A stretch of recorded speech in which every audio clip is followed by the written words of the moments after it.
Good evening, good evening, good evening. Bye, Black for Life. Good evening. Happy, healthy hump Wednesday, Wellness Wednesday. I hope everyone has had a great week up to this point. 2024. Um, I thought I'd bring the brothers back, man. It's been a while since I've been able to politic with my brothers.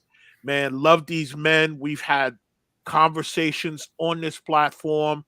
We have conversations even before we even get started on this platform. So I am so blessed to be back.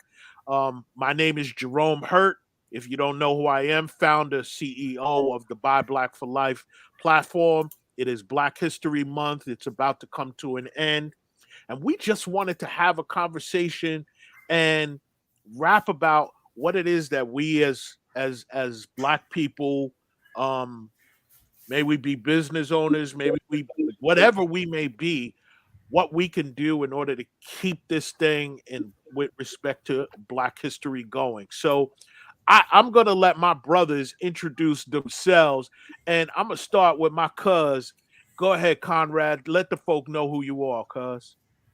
Hey, how's everybody doing? My name is Conrad Hurt, down here in Atlanta, Georgia, and just very happy to be part of this discussion about Black history. Thank you, cuz. All right, my man Kelvin. What's up? What's up, people? Happy Black History Month. My name is Calvin Hall. Originally from Grenada, living in Jersey now, Just came to sit back, talk with my boy Jerome, Conrad, Just in light, like you said, we sit back, we talk with each other, we're just trying to enlighten everybody and enlighten ourselves at the same time. And really quick for me, Kelvin, please talk about, and both of you, Conrad, you as well, because I know what it is that you do. You're extremely involved with your sons with respect to coaching, and you've coached. Just tell everybody a little bit about yourself, what you do, who you are, and Kelvin, I'll start with you because I have Havenly Homestays, the Instagram up. So just let us know who you are. All right. Again, Kelvin Hall, husband, father, entrepreneur. I'm in New York City, local 40 iron worker. I'm also, like I said, an entrepreneur. I started doing short-term rentals. I also do long-term rentals. I recently got into doing crash pads, which is housing for flight attendants and our pilots. And my next venture I'm looking to get into is opening up an assisted living facility. I love it. I love it, man. Keep doing what you do, family. Thank you, Conrad. Just anything you want to share with our people. Oh yeah, most definitely. So I am the father of four, three older young men and a young lady who's in college right now. One of my son is an activist in the state of Hawaii, and my other son is with the Memphis Grizzlies, and he hosts a morning show called the Jessica Benson Show featuring CJ Hurt. Of course, CJ Hurt is my son. And I'm also a single father of a 14-year-old son, soon to be 15 this Saturday. Very busy young man with school, his activities, sports, and those type of things. I've coached myself. He's busy because you're putting it on him. That's why. He's busy because you're putting it on him. I can't. I have a very simple philosophy when it comes to children. Make them so busy when they come home, all they want to do is go to sleep. Amen. That's it. Amen. That's it. They ain't got time. Hey, Dad, I want to go out in the street or anything like that. No, I'm too tired. You don't get none of that. Yeah. And just jumping in, my man. Oh, Virginia's in the house. What's good, brother? George Lopez, not that George Lopez, the real deal George Lopez. George, we are just. I want to say that I did not change my name to George Lopez because I like the comedian. Okay. I was born in Belize, Central America. My dad's last name is Lopez. And so he named me George. And so 60-something years ago, I was born to Christina and Joseph Lopez, and they call me George. I migrated to the United States back in 1985. I joined the Army. I did 30 years of military service. Thank you for your service, King. Thank you, thank you. And while I was in, I was able to get my children, all four biological kids, join the services. They're out. They're all homeowners. Yes. I'm a realtor. I've been doing real estate for the last 7 years. Help people buy, sell, and invest. I'm also a wealth strategist. We invest in gold and silver. We help people with generational wealth because real estate and gold and silver, they're tangible assets. So, we help people to provide a legacy to build generational wealth. I'm also married to an amazing wife, Charmaine. Together, we have 6 grandkids. Our most recent grandchild was born 3 months ago, Nalani. We just loving her. Blessings. And I'm just glad to be here with my brothers. Yes. Yes. So welcome. One of the things I that you did leave out, George, that I have to talk about because I've been watching pickleball. I see you with the pickleball. Blessings, brother. It's funny that you mentioned that because I just applied for my my license to get coaching license, and so on the 17th I'll be headed to Reston, Virginia, to take part in the workshop, and the workshop entails a written exam. You got to do presentations. You also got to take part in some games, so that the people that are evaluating you can know what level you at, and so they can give you a certification. And so I'm really looking forward to becoming a coach. All right. I love this. So here the brothers, family. And I'm trying to get Ja to come on. I'm having a little techno. There we go. My man Ja. What's up, team? Peace to the king. Salute. How's everybody? Doing good, brother. How are you? Great. I am excellent. Thank you. Ja, we're just doing right now. We just started with a check-in. So please just tell us who you are, where you're from, what you do, family. Okay, cool. I'm Josh Smalls, originally from Brooklyn, East New York. From Brooklyn. I'm a creative writing coach and a full-time poet. I teach poetry. I talk about. I'm an advocate for mental health, especially with Black men in particular, and with young children as well. I'm a 6-time author. Working on some things that I'm sure we'll talk about throughout the day. I don't want to spend a lot of time on me because there's a lot to add in. Yes, but we're here. Yes, we're here. Thank you. And again, I love my brothers. I love anytime I'm in the presence of Black positive male energy, man, I've been thinking about this all day, brothers. Just let y'all know that, right? So thank you for blessing us with your presence. And Conrad, I'm gonna start with you. Black History Month, cuz what did you do during Black History Month? Did you do anything different than what you would normally do for Black History Month? I'm pretty well going to say that I didn't do anything different because I am the type of person who believes that, it's Black history, 365 days. I'm a history buff. So let me first say that. So I'm always, learning different things about history or trying to share my knowledge with history with different people. One of the things I've done probably on social media is that I have been posting African-American soldiers who have won the Medal of Honor, the Congressional Medal of Honor. And that's the highest medal, the highest award that anybody in our military can get. So I'm like George, I'm a soldier too. So I'm probably partial to the Army. So I didn't post anything about the Marines or the Navy or the Air Force. Appreciate that. So then basically just soldiers, African-American soldiers. So just remind people during this time that we hear so much in the news or so much throughout our society about, like we hear the negative side, we haven't done anything, this and that. But I just want to show people, remind people that, hey, African Americans have made some of the biggest sacrifice that our country knows, and we shouldn't ever forget that. And not only have they made these sacrifices, at times they made sacrifice for a country that when they got back to did not give them the proper citizenship that they had, that they went someplace else and fought for, and they damn sure don't know where deserved to have. Not only that, I'm blessed. I'm blessed with children. I mean that in a way in which it's always we're talking about our history with my children and the things that we may do. I have a 14-year-old, so I'm really trying to get him to see things through a different lens than what he knows, And my older children, all three attend Tuskegee University. 2 of them graduated from Tuskegee. And so they very much are aware of who they are. And so just have that type of history. And also as a father, right? And I think Mr. Farrakhan said this one time, and I've been trying to go back and find it.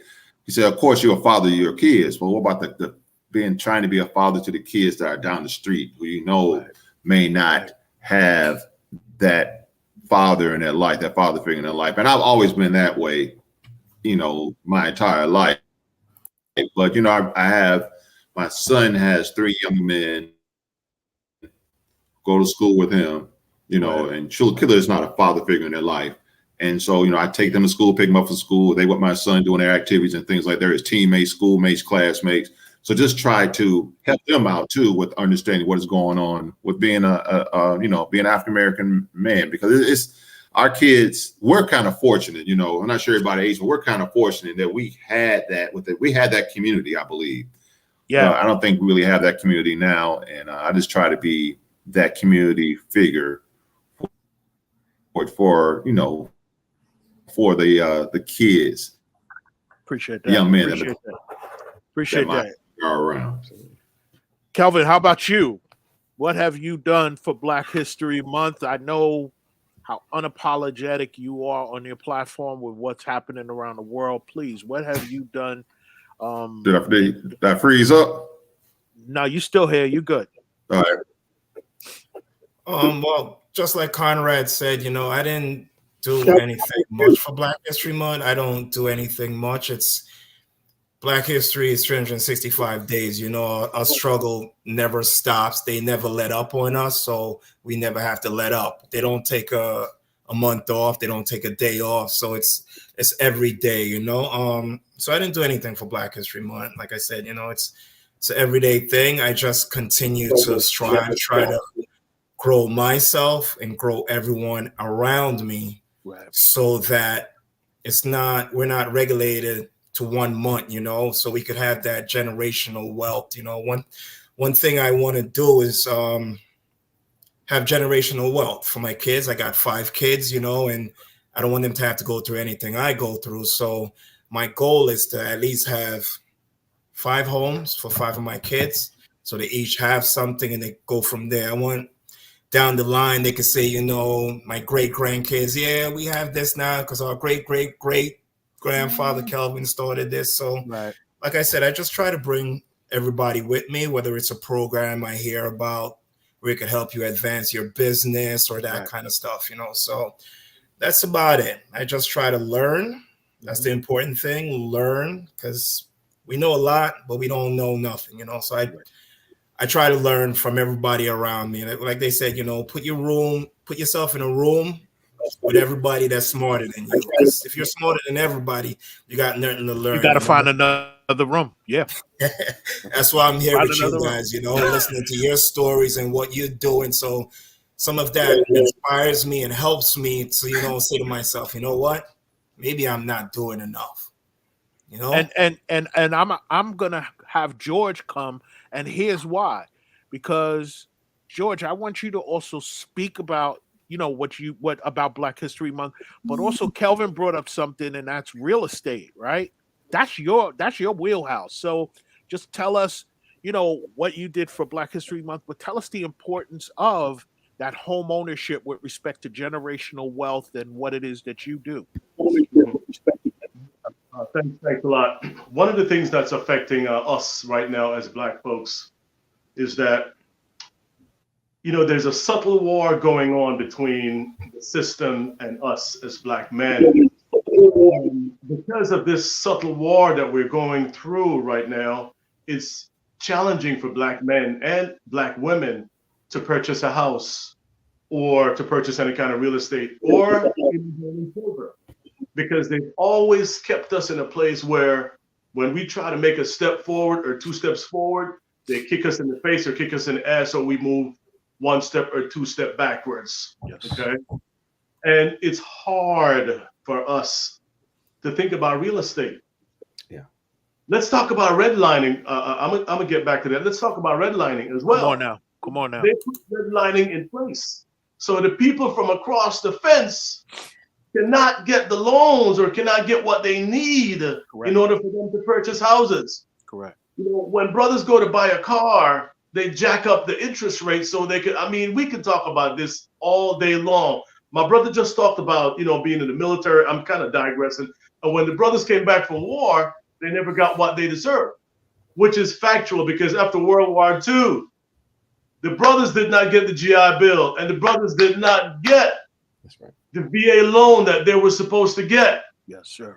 The other folks, they got the VA loan. And you know what VA loan means? As a military man, it's no money down. My brother has bought 3 houses because of it. So yeah. No money down. If you get FHA or you get conventional, it's 3% and 5%. But with the VA loan, it's no money down. Could you imagine how many military families could have bought a house back in 1940s and the 50s? But they denied our brothers what they were supposed to get. Okay. Now, George, why were they denying us? Well, because we're Black. It's deeper than that, brother. They were trying to prevent us from creating generational wealth, family. Exactly. That's it. That's when they don't want us to get that generational wealth, because they realize that's what real estate is going to do. Amen. It's about providing generational wealth. Yes, sir. Okay, so I'm gonna step back here for a little bit, and I'm gonna let the brothers speak. Ja, I know you've been a busy brother, man, and I'm still. You went mute. We can't hear you. No, we can't hear you. Can you hear me now? Okay, my apologies. So I'm still coming for you on social media, the MJ and LeBron talk. We gonna continue. Me and John, I love our conversation. Love you, brother. So I know you've been busy. Please share what you've been doing, what you have going on, what you have coming up, because I know you got plenty coming up, family. First, I want to say this to the brothers and anybody else in this feed who have, given their service to the military. I thank you. And I mean that, because what a lot of people don't understand, and I'm going somewhere with this, a lot of people don't understand is, we have issues in this country, absolutely. Political as well as human rights issues. But there's a price that you all pay the moment you invest time in the military, whether you ship away to go to a high LZ or not. There's a price, and I'm grateful for that. And I want to explain how grateful I am, right? Come on, brother, preach.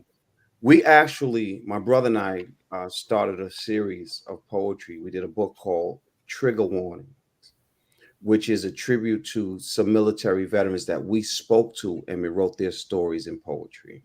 Now, this is a series we're doing that we're going to continue. What we started, which is just so ironic that we're talking about this for Black History Month, is the next phase was to talk to only African-American men for the next project.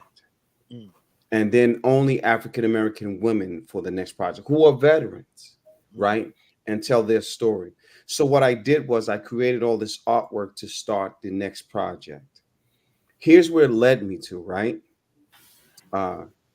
When I'm from New York City. I grew up, born and raised. Greatest city in the world. The greatest city in the world. The average human in New York City who is living on the streets has some sort of military background. Yeah. And so I did a homeless awareness poetry book last year, and I started with the military, which led back to the next homeless awareness book that I'm writing. Mind you, the word homeless doesn't appear in the book while I'm telling their stories. Wow. Um, and so I could not. I had to start there because I need you to understand. Every human being is attached to someone in the military. Every human being. Yeah. And so it's in everyone's household, right? Um, doesn't matter what country they're from. It doesn't Right. matter what It denomination. does Not. not. We all in this. We all in this. I have uncles who have now passed that served my grandfather, my biological grandfather. And so there's a level that I have, a level of respect that I've grown with. So I want you to understand what that means to me from the depths of me, right? So for Black History Month, we did an event called She Is to begin the ending of Black History Month, starting with the March is Women's Awareness. Women's, yeah. And the idea was there's no humanity without a Black woman. History says that. They can go whatever they want. There's no humanity without that. So in honoring her, we honoring ourselves. And so that's what we did an event for that, where we had one of my artists who is my boy homeboys was an artist, and he painted some things. And I started a series of journals to give, and we're going to start handing those out for the purpose of women having the getting their mental stability together. Love it. And so because of where it started then, but I'm an advocate for Black men in general, but Black men in particular, when it comes to mental stability. I'm not telling you have mental issues. What I'm telling you is you have some mental challenges being a Black man on this earth, and especially in this country. Doesn't mean you need all kinds of help and all kinds of medication. I have no comments. I'm not a specialist. Right. What I do know is when I put my shoes on and I walk out my door, I'm having the same ideas that every Black man in this country has. Concerning myself, concerning my family, concerning my children, concerning my friends, concerning my life. Just get back home, baby. And so this is what we're working with. So Black History Month, I've been at it. Thank you, brother. And you know, Ja, I'm gonna stick with you because there was something you posted a few hours ago on social media that I would love for the brothers to be able to talk about. Ja doesn't know about that. I peeped this, but I want to share what it was that you wrote, if you don't mind, brother. Absolutely. And this is very important because I think for our generation, we are going to feel strongly about what I'm about to read. The N-word was created and used to dehumanize the darker skin and oldest race of people on this earth. The word is and never was a term of endearment. Of course, this post will be unliked, unshared, and almost commentless. I dare you to prove me wrong. What moved you, bruh, to say that? And then, George, I want you to speak on what you think of that. This is a very emotional thing for me here. I watch. So I've been doing poetry full time. I'm coming up on my 11th year. And so I'm watching young people, younger than myself, that can be my children, that are coming up in the world of poetry. And I'm watching Black men my age, right? I'm 52 this year. And it's a celebratory thing when these young men are saying these things that you can't make it a nice thing, right? Yes, sir. And the conversation went something like this. And I'm going to use a metaphor to make it make sense for you. Come on now. How do you tell a young Black man and prove to him that you love him when today's Black men really only know love because someone said they loved them enough to bust their gun for them? And so I'm also a survivor of gun violence as well. Yes, sir. At 19, I was gunned down. Yes. So I know both ends of this thing, right? And survived it. And survived. But still living with it. And so we're trying to figure out, yeah, I love hip hop. Yes, hip hop romanticize it. Yes, I understand what was happening. I don't jump down everybody's throat who uses the word. That's going to be foolish on my behalf. Right. The thing is, how do we begin the conversation so they understand that there's somebody that was in your bloodline whose whole spirit was crumbled and crushed under this word. Don't worry about my family. Talk about your family that was crushed under that word. No, I hate to interrupt you with this, but you know what I tell people who love to go around saying the word nigga, think about how many of our ancestors were Right there. killed, died, tortured, and the last word they heard was nigga. Come on now. Come on. You know, Go that's ahead, a great, George. I'm sorry. great point. I come from a culture of people called the Garifuna. You may not have heard about the Garifuna before, but we used to travel and trade in gold back in the early 1200s, 1300s, 1400s, way before Christopher Columbus. Our hub was St. Vincent and the Grenadines. Eventually, you know, long story short, we went to war with the British.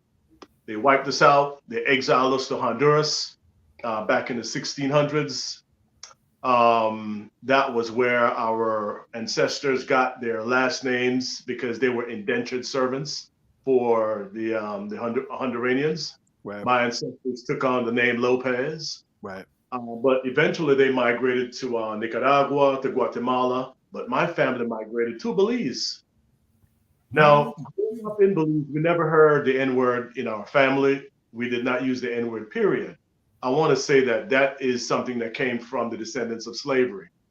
Absolutely. We were not enslaved, you know, we were colonialized. And there's a difference, okay? There's a difference. Now, raising here in the United States, raising my children here in the United States was kind of challenging because, you know, they went to school and they heard the N-word and they would come home and they would talk. And I would let them know. That's how the slave masters used to call the slaves. We don't use that word in this house. Right. Period. And if I were to hear it out there on the streets, I would try to correct. There were times when I got fussed out, cussed out, sometimes into fights because I'm trying to help a brother not to use that word. Right. Okay.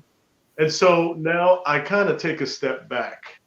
It all depends on the gathering or the environment that I'm in for me to make some kind of correction. If I talk to somebody I don't know, I might get into a fight. So I try not to correct them. But if you're in my family and I hear you using that word, there will be correction. I already know. Yeah, there will be correction. I already know. It will be a one-way conversation. And if you use it again, you ain't coming to my goddamn house because we don't use that word here. That's me. Yes. Love it. Kel. Yeah, I just want to jump in for a second. You know, this that word is deep. That's why I like doing this until Ja put it like that. I never really, you know, looked at it like that. The way I could see in him, you know, where he said, you know, our ancestors got crushed. You know, hearing that, sometimes you see stuff, but you don't really see stuff. You know, like for me, I look at the world like you said. You know, I grew up in this hip hop world and stuff, and like we all know people that still use the word and that kind of stuff. I did not look at it like how he looked at it. Right. I look at it like they try to demonize us with this word. Mm-hmm. And in today's society, yes, I agree with him. We shouldn't be saying it. But on the other hand, we took their negativity. I'm not saying we made it positive, but like this generation, we didn't make it crush us. As you know, hearing it. I'm sorry.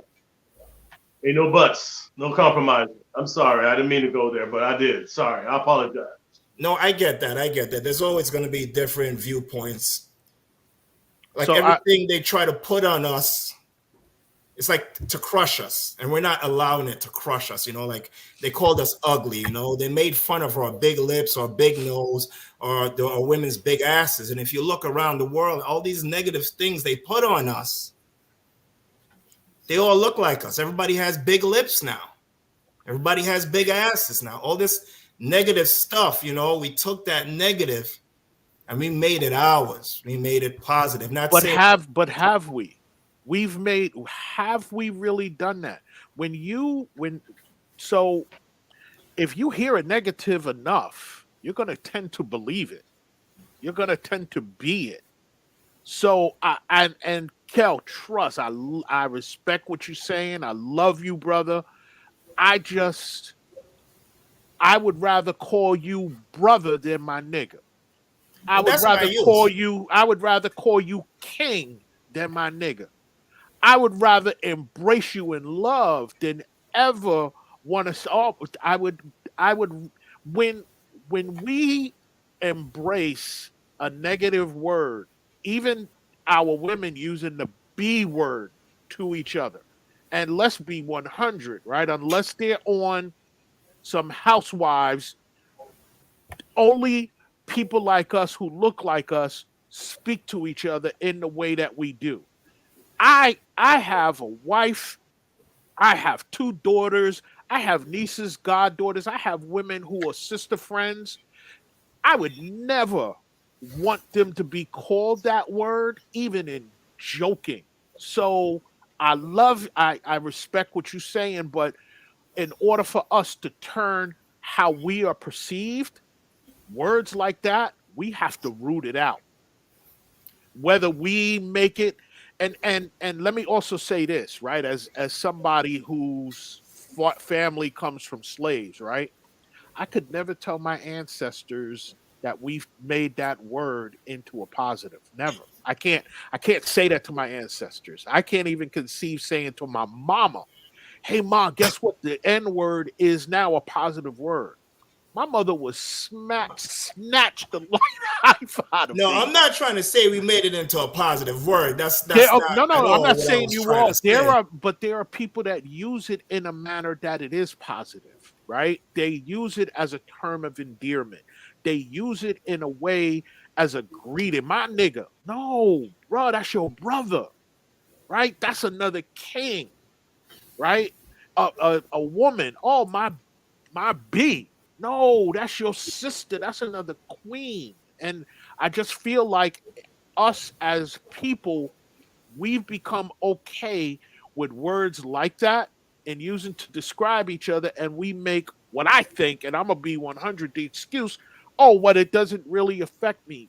But does it not affect us? It definitely affects us, and I think it impacts us because the word allows me not to dehumanize us. Mm-hmm. It allows us to do what we want to. That's not a person. That's just a nigga. Right, right. And then we have to be. We can, like, I understand. Like all of us are from our culture, so we get it. Our culture is very complex at times, and I think that's what makes our culture great is the fact that there is some complexity to it, and our culture does evolve over a period of time. But one of the things we can't forget is that we come from a very prideful people. Yeah. And we cannot forget that we come from also very, like, during the worst of times, our people still had that pride about themselves. That's what allows us, that's allowed them to make that journey, a forced journey at the bottom of that ship, Yes, to sir. be over here. Because without them making that journey and survive, we have to, they survived that journey. Without that, some of us aren't here. I know I'm not here. You know what I'm saying? And let me just add something really quick, right? If we've taken away the power from that word, why is it when a white person says it, do we get upset? We can't have it both ways. We can't say there's no power in the word, right? That's why I use it. But then somebody that doesn't look like us that uses it, now we want to cancel that person. Wait, you can't have it both ways. For me, it becomes difficult because when I hear a white person out saying, they're not calling me a nigga. They could just be saying it in a song, or they could just be saying it. I can't get. How can I say? How can I check them? You see what I'm saying? Because this is what y'all do, bro. Let me not y'all as in. That's what they can say. Hey, that's what I would say. Hey, this is what the hell y'all do. I was working at the airline. At the airline that Ja and I met at in Charlotte, North Carolina. I used to work outside, right? Ja used to always come and we'd politic. And this white young man called me the N-word because I said, bro, you can't smoke here. And he said, why not, nigga? I ripped my shirt off, took my ID off. I took my work pants off because I wanted nobody to know I was affiliated with this airline with what I was about to put on this dude. But here's what got to me after a moment. Somebody told him it was okay. Somebody gave him a pass. Because John, I'm gonna tell you what he said, right? And this will blow your mind. He said, but I'm from New York. And the 20 people holding me back, they say, yo, bro, you better go. He's from New York. You better go. We can't hold him anymore. Y'all need to. I was naked. I was in my boxers and a t-shirt outside, ready to kill this kid over that. Don't you calling me that? And again, that's the point that I'm trying to make. If we're gonna say, if it's going to be said that the word means nothing, then it can't mean nothing when someone else says it. You can't have it both ways. That's just the way I feel. And Al, are you able to unmute? Yeah, I'm on. I'm in my Uber right now. I just got back from Atlanta, so Al, there's some noise in the. just a Sure. quick drop in. Tell us what you have had going on. Black History Month. You here with the brothers? Just tell us really quick what you got going on. Sounds good. So I've done quite a bit. I mean, I have I don't know if the brothers know, but I'm a big sneakerhead. One of the things that I did was I featured Dr. Charles Drew on a pair of custom Jordans I had done, highlighting the struggle with sickle cell, specifically around the therapy that was just created. I had the privilege of going down to Howard University and actually seeing the archives of his actual handwritten notes going back all the way to high school. For those who don't know, he's the person that developed the modern day blood bank in order to be able to do transfusion. So his work is instrumental in the sickle cell therapy that was recently created and approved by the FDA. In addition to that, you brothers were talking a lot about redlining. One of the books I would encourage y'all, actually two books I would encourage y'all to get if y'all don't have them already in your library. The Color of Law, that talks about the full history of redlining, goes back to every single law that was put in place or political thing that was put in place to prevent us from owning and developing wealth, as well as the ones that were used to strip wealth from us and basically remove some of the designated wards or areas of the cities or districts through things like eminent domain, and the list kind of goes on and on. And then there's another book that's called Just Action, which is a restorative path to be able to correct each one of those laws, and many of them that are still on books. So I would encourage y'all, if y'all haven't read it or don't know anything about it, get those definitely in your library. And then in addition to that, I also went down to the Smithsonian. Yesterday I was at in Richmond, down in Jackson Ward. So I got to go by see the Maggie L. Walker House, the historic house for her. She's a Black woman that was in banking that was very instrumental, one of the top 5 African American people, if I could sit down in a room with, that I would love to sit down and meet.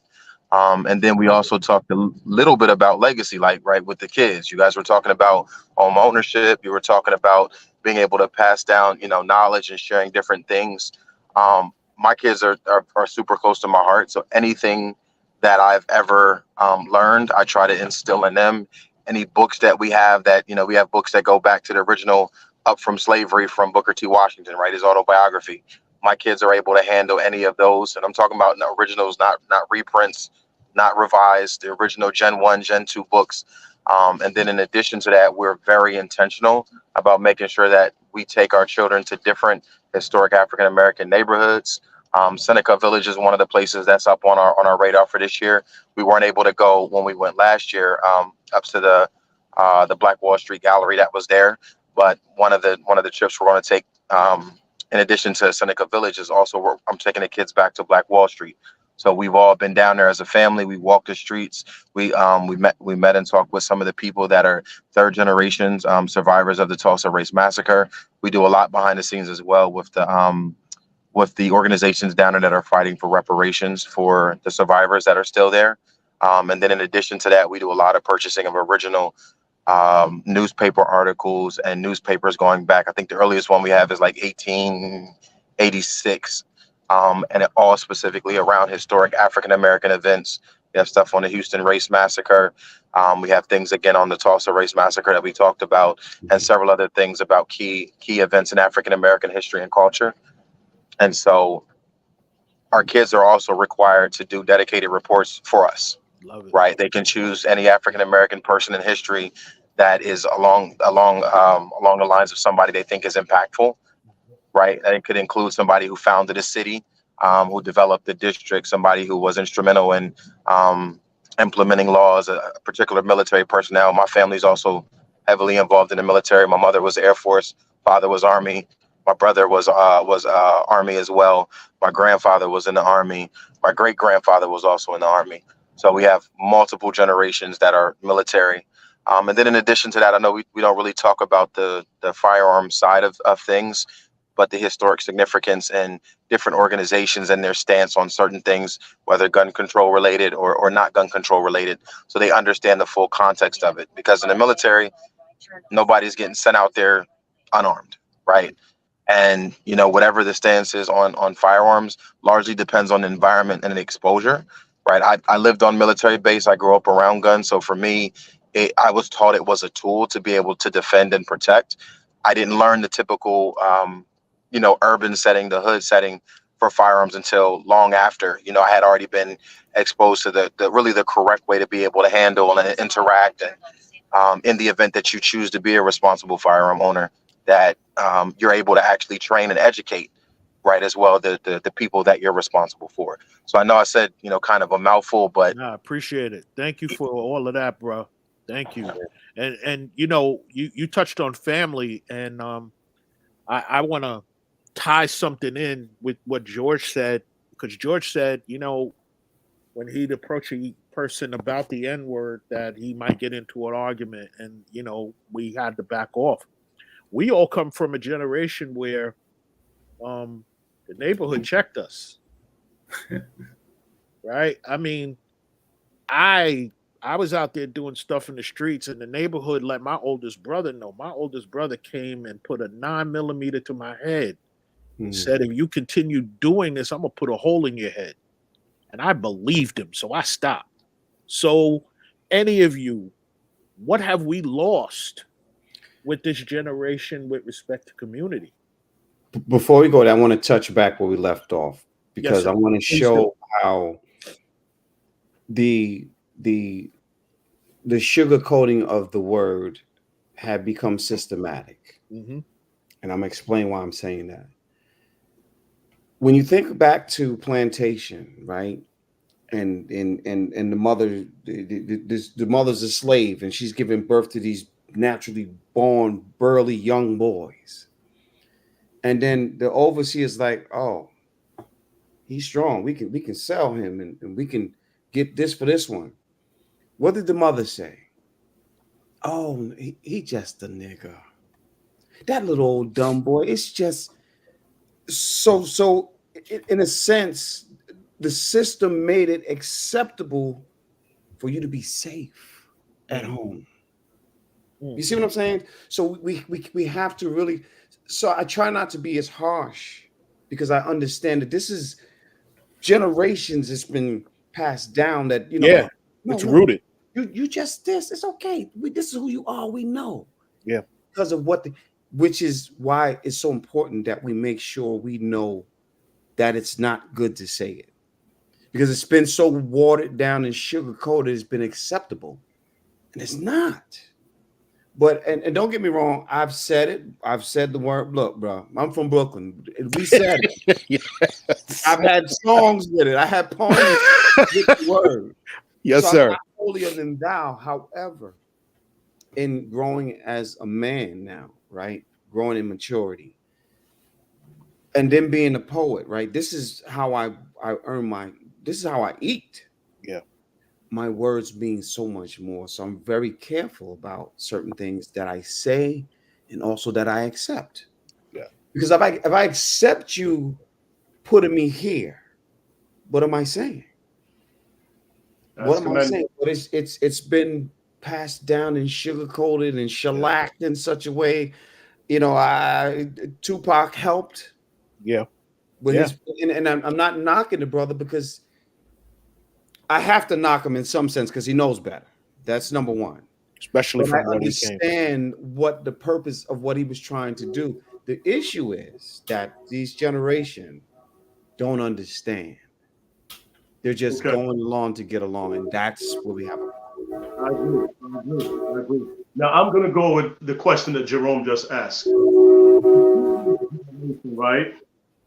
For them, it takes a village. Okay? It takes a village to raise a child, which meant that not only the parents were the ones taking care of the child, but the community, the neighborhood was taking care of the child. We have lost that in this generation. Yes, sir.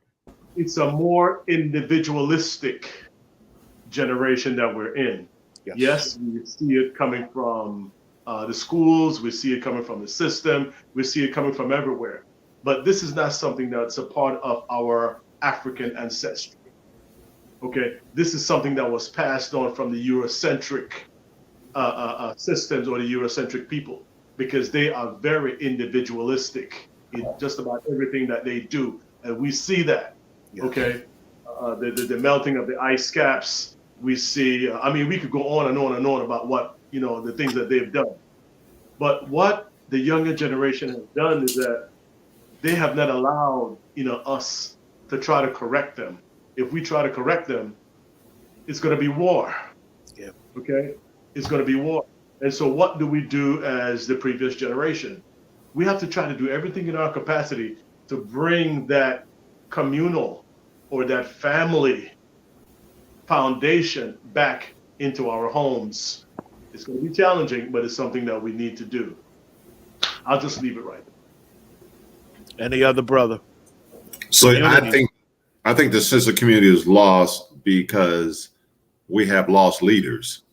And so without the leaders, that when we think about the community, that I'm sure each one of us, and I believe we all grew up in separate communities, Right. but we all know somebody we can think back to that were leaders, who would say, just from being, grandparents, parents, those type of leaders. We had maybe entrepreneurs who had a little, corner store or something like that. Those were leaders in our community. We had school teachers.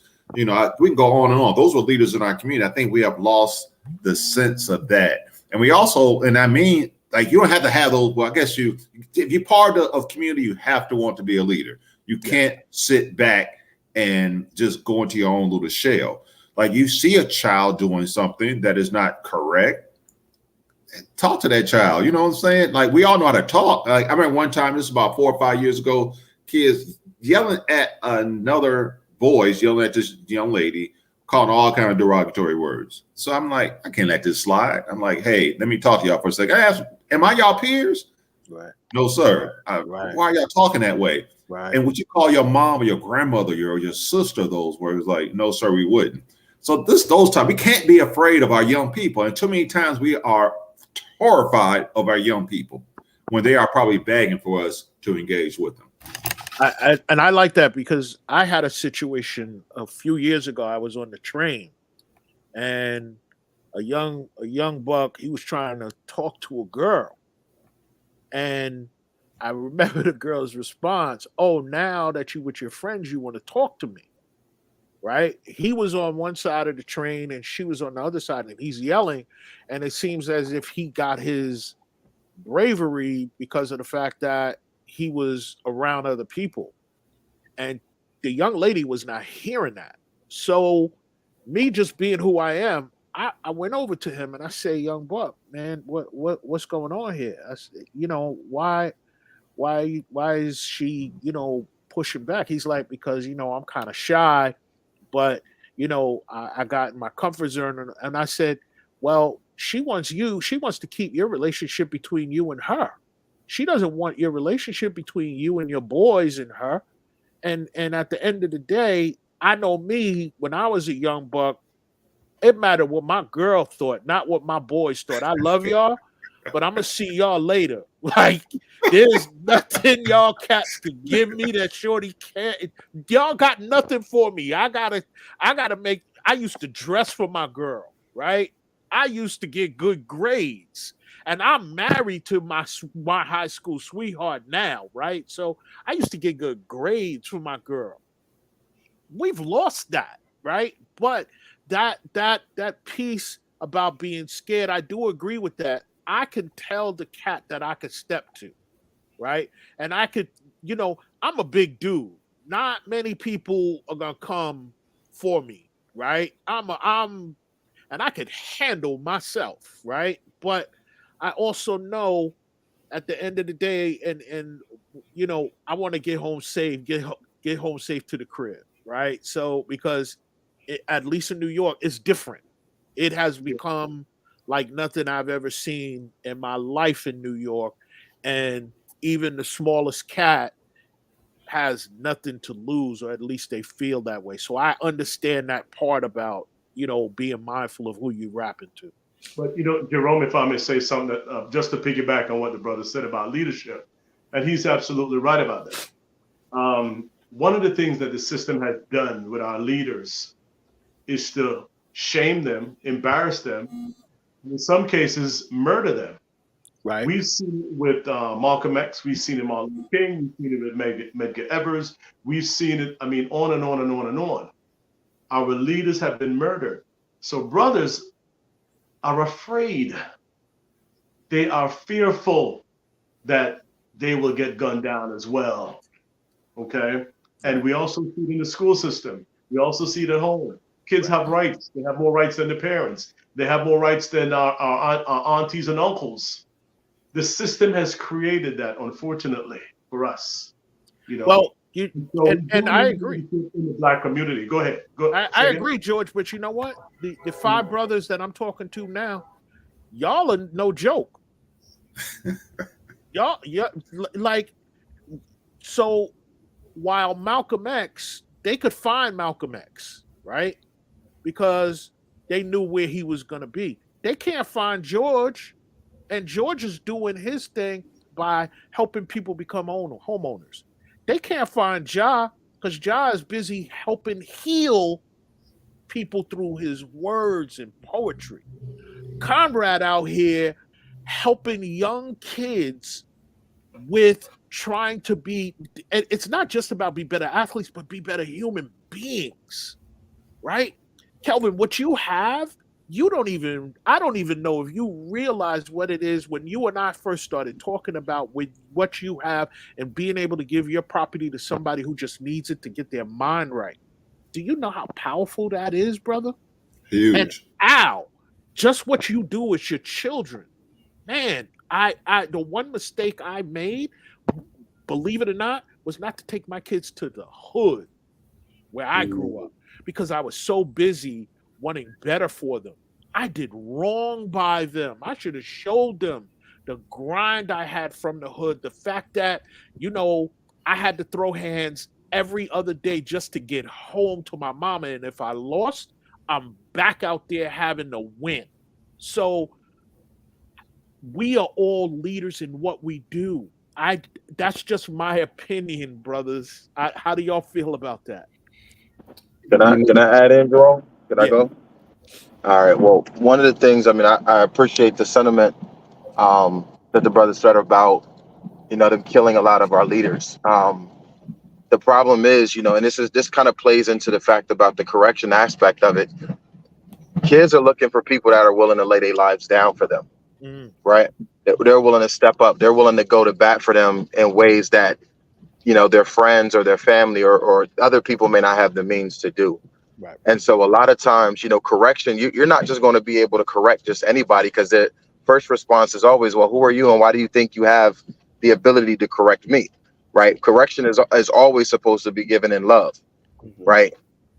Any parent, all of us are parents on here. So at the end of the day, we know we're not just going to be disciplining our children out of anger and out of wrath. Right. The goal is to make sure that other side of the coin, the other side of love coin, that discipline piece is something that we've not only earned our right, but we've just demonstrated that when we are asking you to correct, it's because we have people that speaking to us that correct. And a lot of times they don't get to see that. One of the things that I love about, my dad and about my father-in-law is that they have people that speak into them. right? When they go and they correct me, or when they go and they say, you know, this is a particular path, because many things, you know, we can't always advise our kids on. You know, when they choose a particular path, we don't have any say in. Right. But being able to look up to people, you know, Fred Hampton is one of my top 5 people that if I could sit in a room with him, you know, Fred was on go from basically the womb. Brother died, he wasn't even 30, 40 years old. Right. And the accomplishment that he did just under the fact that he was trying to unify different groups of people was what put him, in my opinion, this would put him in the light of somebody that needed to be taken out. Yeah. Right. And I'm not saying it because of the political agendas or anything like that. I'm talking about pure impact. What other people you know in that age bracket that you can say unequivocally did that type of effect? Nobody. I don't know too many. Right. And I'm not even 40 yet. Fred has done and been sought after by greater people than I've met thus far in my life. And I got probably almost 20 years on him. And Right. let me add to that. The Mhm. Fred Hamptons and even the Malcolm X's and the Martin Luther Kings, they were not appreciated until they were no longer here. That's right. That's right. Right? Their impact, we are at a deficit because of their loss. And I think we all are saying the same thing, but in different ways. Mhm. Nobody's been able to backfill that spot. I mean, the civil rights movement took a hit once Martin Luther King was killed. There was nobody else to step into that spot. Yeah. And I think that's what, you know, you brothers are saying with respect to no leadership. So I definitely get it. And And then to add to that too, Jerome, you know, right now, even though we're not in the same type of a struggle for civil rights, right? It's morphed a little bit, right? It's not that, and I want to make this clear. It's not that we are not still struggling for equality and also for civil rights in certain regards, but the narrative has changed, and it's very, very different now. They're trying to remove this stuff that everybody has been fighting for to get into the history books. They're trying to remove it so these next generation of people have no idea. They don't know who the Martin Luther Kings are. They don't know anything about Native American history. They don't know about the, you know, the colored regiments and the different troops, you know, the 688. They don't know about 332nd. They don't know about all of these people because of the way that the books right now show a certain group of people, right? It has nothing to do with history. It has nothing to do with education. It is purely political and social effect. and Who that's is why it that's standing up? that's why I Okay. will disagree with you in a way, because what they're doing now is more intentional in order to take away that history. It is blatant. They're telling us what they're doing, right? They Yeah. weren't telling our people what they were doing before. They were just like ignoring it. They're telling Yeah. us what they're doing, and Nobody's standing up to change Well, it, right? here, That's the here, part. here comes Jerome K. Hurt. Here I come. I'm gonna just say that. So Yeah. I want to wrap up, man. We Yeah. could go. wait, Jay, wait. I Yeah, gotta yeah. say this. Go ahead, brother. Here's the issue. Here's the big issue with that. I could go longer. I could go 15 minutes longer. We could go to court after. I'm good. Let's go. Okay, cool. I'm gonna try to be brief with this, but here's what we need to understand. Here's what's missing, because we've all heard this, and we might have said it, but we missed it. Parents now are saying what? I'm going to give my kid everything my parent didn't give me. I'm going to do all the things my parents didn't do, this and do that. I'm doing that. But they're forgetting what the parents did. Yeah. That's the issue. Yeah. This is how funding comes in, yeah, and it goes right back out. I'm going to give you this money to come all the way over here. Yeah. Your parents went to work there right down the block. Yes, sir. They went to work, you know, by 3-4 train stops and came back over. Right. Now you're going all the way to the other side of town, and nothing's coming back. And then what are you doing? You forgot everything that mom and dad gave you to make you who you are, to even know that you needed more. Amen. That's the issue. This is how they bend it. And this is how it becomes another part of the programming. Now, okay, since you're not going to do that, we're going to tell you what we're going to do. We're going to cut all of this out. You know why? You haven't even been using it. Because if they cut this shit out of school, guess what? You get it when you come home anyway. That's the problem. You should. Supposed to. We did, or we wouldn't be in this We live did, right now yes. talking this. We did. Exactly. But and John, you raise a good point, because I have this thing where so many of us talk about how weak this current generation of young people are. We created this. Yes, we did. We did it. Like, I know beyond a shadow of a doubt, I did. I know it. And if I had it to do over again, would I do it over again? I don't know, because the way I was raised was harsh as hell. It was harsh. But Jay, they're not weak, bro. They're misguided. This is a fearless generation. They're not weak. They are misguided and very undereducated. Undereducated? Undereducated about life. Undereducated Deep. about simple life things. Deep. And Yeah, that's the I agree with that. issue, because they don't give a hell about nothing. These kids are fearless. They stopped me from marching, that's for sure. They lit. Listen, they care. So in a sense, they are better soldiers, but they're not trained, and that's the issue. The money coming in the area, and I'm quiet of this. Money coming in the household allow people to grow in that aspect, if you would. Sir. But it failed on so many levels because we didn't equip this generation with what they need. Imagine if we were teaching them. Imagine if they got just what we've gotten with the fearlessness that they have now. Forget about it. It'd be a whole new different place. It'd be a new world. Go ahead, Conrad. I'm sorry. Now, I was going to say, I think it goes back once again back to leadership. I was just having a conversation with a childhood friend of mine just yesterday with some of the things that y'all just said, and we're talking about the things that are poured into us, and how those things are not being poured into them. And like Jerome said, it truly is that's our shortcomings. And I think I may have said this to Jerome on the sidebar before we got started. And one of the things which I have attempted to do, because I recognize that I have kids, I got 4 kids, and they're probably all 4 of them in different generations. So my older 2 are, they're a little bit, they have gotten a lot of that because they had their grandmother, their uncles, their mother and father. They was on the verge when that community just was leaving. My daughter, she probably missed all of that. And no doubt my 14-year-old son, he's missing it. And I know he's missing. So I'm trying to teach him these things. And I tell him from time to time, hey, I'm going to tell you about a life hack. And I tell him something. I was like, hey, this is how you doing. Right now, I'm trying to teach him. And then you guys right here are probably like, can respect this, I think, not to use the word shut up. You cannot get out. And with his friends in that environment in that school, they telling each other to shut up. I'm like, y'all can't do that when you get outside that school bubble, because this is what happened to you. So I'm now trying to teach them, him and his friends, don't use the word shut up.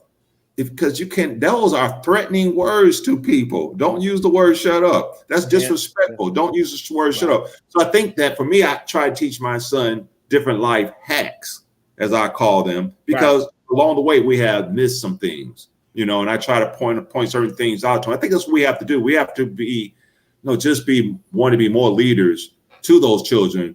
And this is truly probably the most intelligent generation that we ever produced. They just lack leadership at time, I think. Life skills. Yes. True. Yeah, Kel, how about you? Anything that? Oh, go ahead. I'm sorry. I was going to say, I truly agree with the comment that the brother made about this generation really being fearless, right? And the problem with being fearless and being misguided is that you make decisions that affect your long-term trajectory, and you do it irrationally, right? Because you don't have the thorough guidance.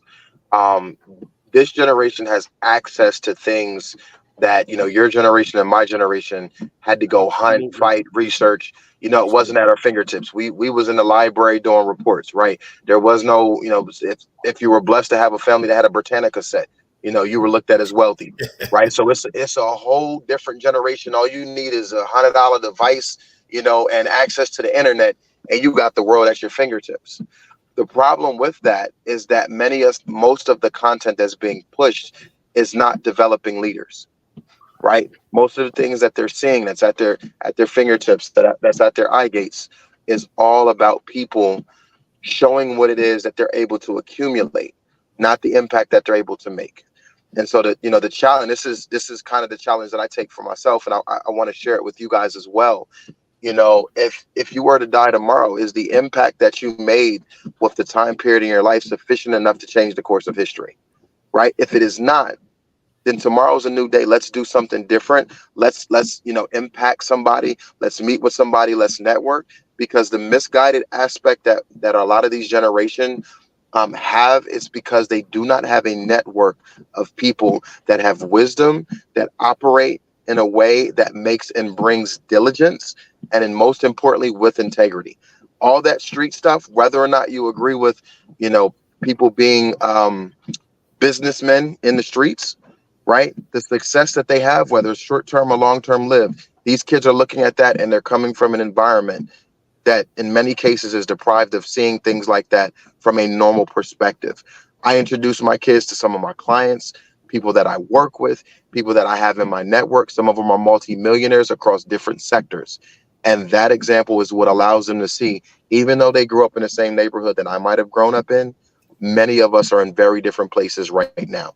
And that's the part that makes it more of a challenge for them to say, my environment is not my excuse. Although it may be where I was birthed at, it's not going to be my endpoint. Right. Love that.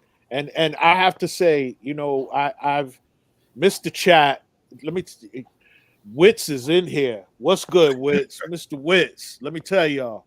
Ja, I hope we could do something for Poetry Month, because you and Wits and your brother, I know you have something coming up, and remind me of that. I got to get back down to Charlotte, see my kids, and just politic with some of my boys down there. So I got to make that happen. But Wits is in here. Please excuse me. This conversation's just been fire. I've been forgetting the chat, been losing the chat. So please, y'all, forgive me. Wits, I will definitely have you come through, because I know you and Ja and me and the brothers, we will shut this whole thing down. It'll be crazy. And I love the conversation. Again, what I love is being able to be in community with Black men. We all come from different walks of life. We all do different things in life.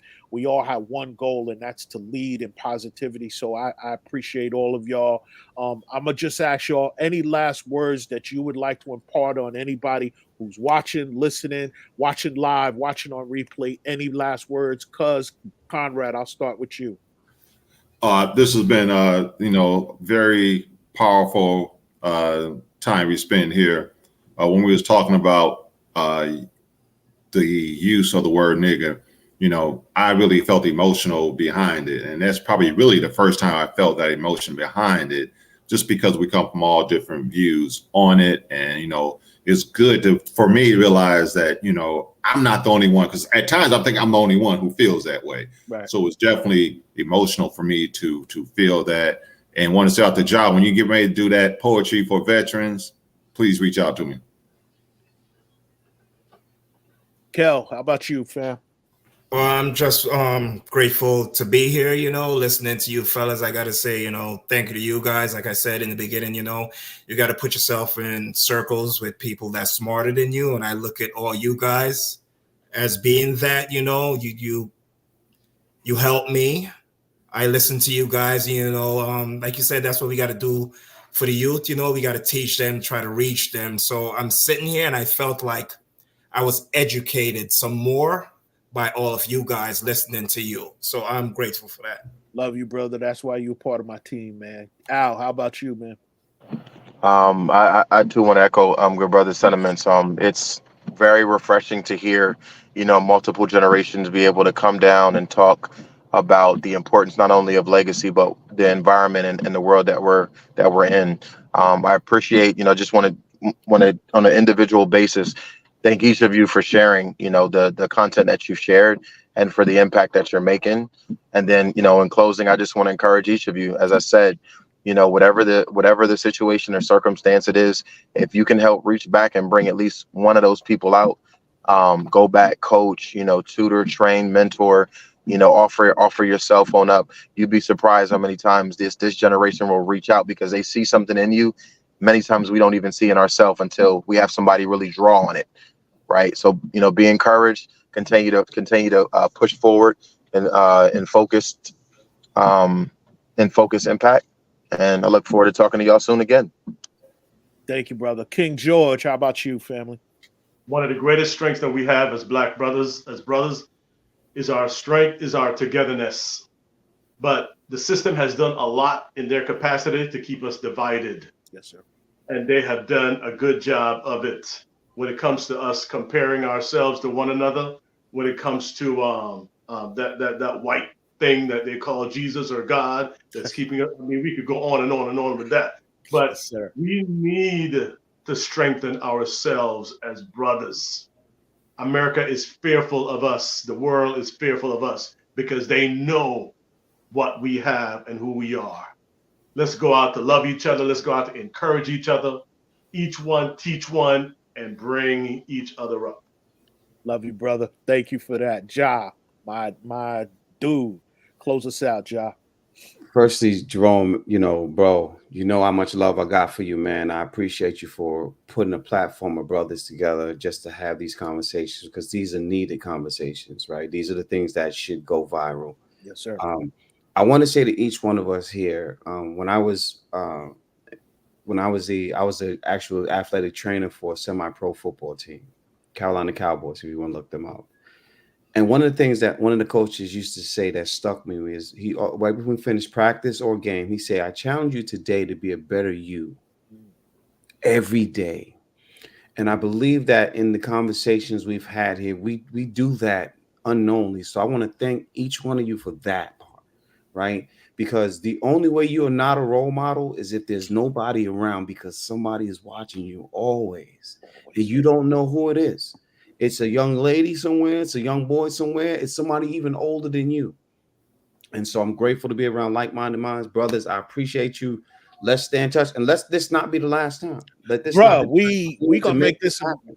we gonna make this a monthly thing if y'all are good with that, because I love the fire, man. You know, again, black men energy, Yeah. that it's just different, and it just, be able to spread that to our children, our women, everybody, our whole community, man. I just believe as we lead and we show that we can be positive and we can be together, right? That we're debunking a lot of the myths. Black men don't get along or black men don't lead. Nah, it's the six of us right here can speak to that.